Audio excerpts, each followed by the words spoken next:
আসসালামু আলাইকুম বন্ধুরা, আশা করি আপনারা ভালো আছেন। আমি আজকে আপনাদের এই মোবাইলের খারাপ দিক সম্বন্ধে বলবো এবং টিনের যারা বাচ্চা আছে আপনাদের 13 থেকে 15 বছর বয়স, নস্টালজিক সময় তারা পার করে।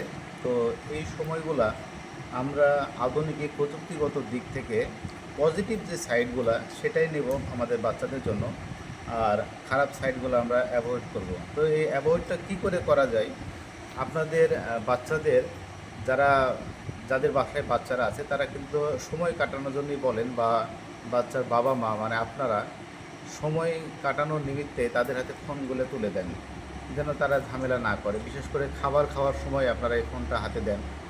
তো ফোনটা দেয়াতে দোষে কিছু না, কিন্তু আপনি যখন বাচ্চাটাকে খাবার খাওয়ানোর সময় একটা ভিডিও দেখাচ্ছেন এবং খাবারটা খাওয়াচ্ছেন, এর মানে হলো যে তার মস্তিষ্কে আপনি আস্তে আস্তে এই প্রযুক্তির বিষয়টা ঢোকায় দিচ্ছেন।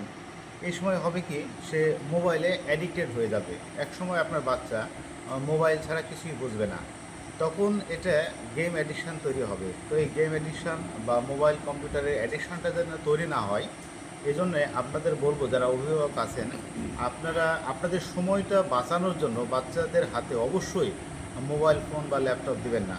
এতে হয় কি, নির্দিষ্ট বয়স না আসা পর্যন্ত তারা শুধু খারাপ সাইডগুলোই উপভোগ করবে এবং পড়াশোনাতে অমনোযোগী হবে।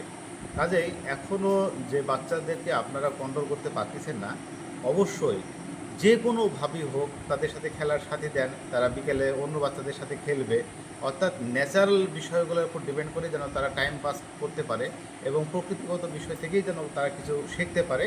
এই বিষয়গুলোকে আপনারা প্রাধান্য দেবেন। প্রযুক্তির বিষয়টা, মোবাইল বলেন, কম্পিউটার বলেন, বা বিশেষ করে গেমিং অ্যাডিকশান, এই জিনিসগুলো যেন তাদের মধ্যে গ্রো আপ না করে। এই গ্রো আপ না করার জন্য তাদের সহপাঠী বলেন, খেলার সাথী বলেন, তাদেরকে সময় কাটানোর পরিবেশ তৈরি করে দেন। ভালো থাকবেন সবাই। আসসালামু আলাইকুম।